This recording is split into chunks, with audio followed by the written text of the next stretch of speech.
Budget সেশনের শুরু থেকে এ পর্যন্ত যে সমস্ত সম্মানিত সদস্যবৃন্দ আলোচনায় অংশগ্রহণ করেছেন, আমি তাদের সকলকে অন্তরের অন্তঃস্থল থেকে ধন্যবাদ জ্ঞাপন করছি। সকলেই তাদের বিবেচনাবোধের জায়গা এবং জ্ঞান থেকে এই আলোচনায় অংশগ্রহণ করেছেন। আমি এই ধারণা পোষণ করতে চাই, দেশ, সমাজ, জাতি এবং দিনের কল্যাণেই তারা তাদের আলোচনা রেখেছেন। এটি ঠিক যে সকলের চিন্তাধারা একই ধরনের হবে না, সরকারি দলেও না, বিরোধী দলেও না। চিন্তা একই ধরনের হলে এত লোকের বক্তৃতার প্রয়োজন হতো না, এত সময় খরচ করতে হতো না। সীমাহীন ত্যাগের মধ্য দিয়ে আজকের এই পার্লামেন্ট গঠিত হয়েছে। এই পার্লামেন্ট আমরা মূল থেকেই বলে আসছি, মজলুমের পার্লামেন্ট। সঙ্গত কারণেই আশা করি যে পার্লামেন্ট এমন কোনো আচরণ করবে না যেটা মজলুম দেশবাসীকে আহত করে। এই পার্লামেন্ট দায়িত্বশীল আচরণ করবে, জাতিকে স্বপ্ন দেখাবে, জাতিকে জাগিয়ে তুলবে, জাতিকে ঐক্যবদ্ধ করবে এবং জাতিকে সামনের দিকে এগিয়ে নেওয়ার চেষ্টা করবে। মাননীয় স্পিকার,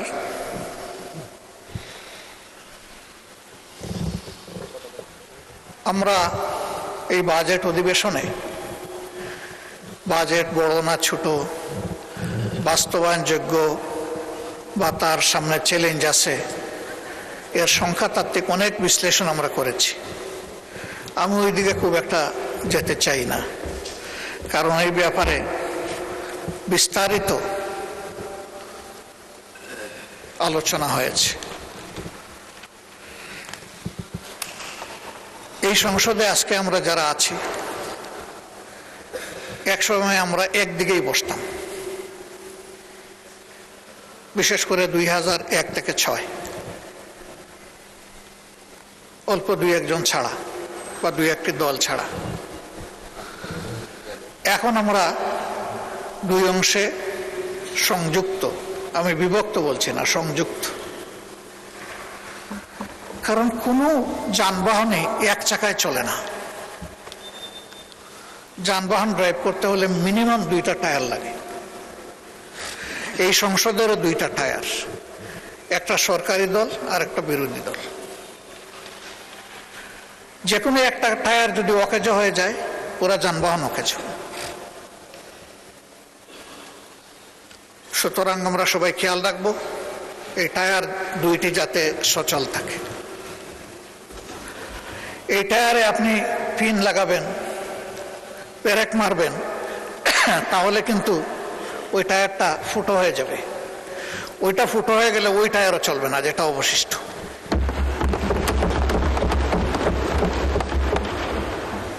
একটা চমৎকার টেন্ডেন্সি আমি লক্ষ্য করেছি, প্রায় সকল বক্তা কুচি কুচি করে কাটার পরে বলেন, এগুলো ছাড়েন, ছাড়িয়ে আসেন, আমরা ঐক্যবদ্ধভাবে দেশটা চালাই। ওই কুচি কুচি করার যন্ত্রটা আসেন আমরা ফেলে দিই।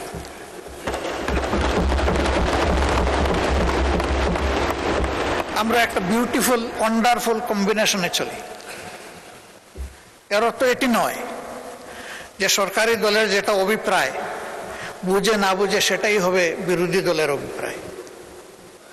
আবার এর অর্থ এটিও নয় যে সরকারি দল সঙ্গত কোনো বিষয় নিয়ে সামনে আগালে বিরোধী দল বিরোধিতার খাতিরে শুধু বিরোধিতাই করে যাবে। এই দুইটার কোনোটাই না। সরকারি দলকেও বিরোধী দলকে সম্মান করার মানসিকতা থাকতে হবে, আর বিরোধী দলেরও সঙ্গত সকল ব্যাপারে সরকারকে সহযোগিতা করার মানসিকতা থাকতে হবে। এই কথাটি আমরা প্রথম দিনই বলে রেখেছি। মাননীয় স্পিকার, অতীত অভিজ্ঞতা আমার নেই, আপনার আছে। এখানে আরো কিছু কিছু সম্মানিত সদস্যের আছে, তবে আমরা বেশিরভাগ নবীন। নবীনদের অধিকার থাকে প্রবীণদের কাছ থেকে শিকার, কিন্তু আমরা মন্দতা শিখতে চাই না, আমরা শিখতে চাই ভালোটা। অতীতে এই সংসদে দাঁড়িয়ে ব্যক্তিকে তুষামত করার জন্য গান হয়েছে, কবিতা হয়েছে, স্বপ্নবিলাস হয়েছে। প্রিয় জনগণের ট্যাক্সের টাকা খরচ করে এই সংসদে এটা হওয়া উচিত নয়। এটা তুষামতের জায়গা নয়, এটা দায়িত্ব পালনের জায়গা, দায়িত্ব বুঝে নেওয়ার জায়গা, দায়িত্ব পালন করার জায়গা।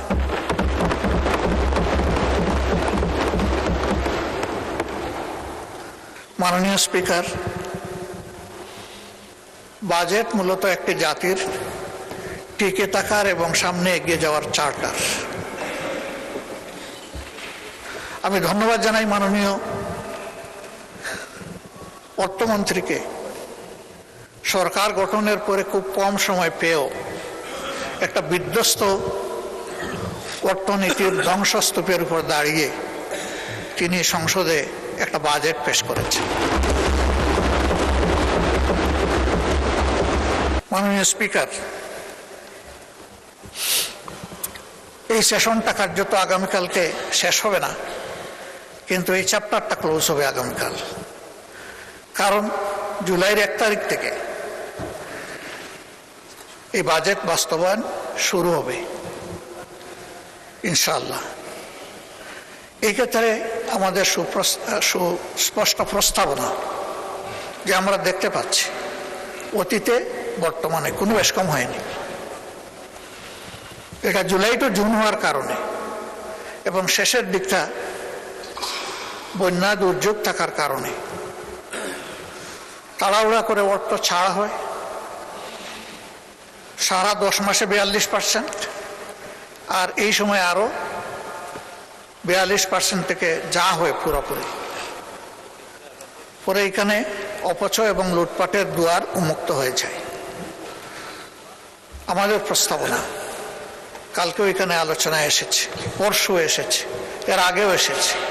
আমরা আমাদের ছায়া বাজেটেও বলেছি যে ফিসকাল ইয়ারটা আমাদের ক্যালেন্ডার ইয়ারের সাথে মিলিয়ে দেওয়া হোক, অর্থাৎ জানুয়ারি থেকে ডিসেম্বর এই সময়টা হোক ফিসকাল ইয়ার।